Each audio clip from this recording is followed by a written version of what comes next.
Su džiaugsmu noriu visus pradžiuginti apie antros pakopos įstatymą.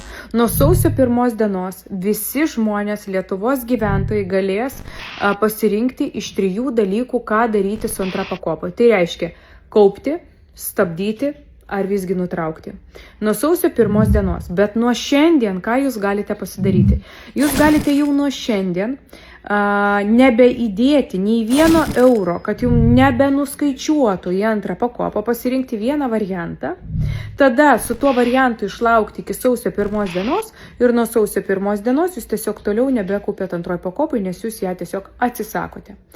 Tai tie, kurie šiai dienai negalite stabdyti antros pakopos, o belieka tik taupyti, tai jūs kai ko dar vieno dalyko neišnaudojate, žinot kokio? Parašykite man, aš jums atsakysiu visus klausimus. Ir tą dalyką, kai jūs išnaudosite, jūs nieko neprarandat, nes nuo sausio 1 dienos galėsite toliau nebekaupti antroj pakopui.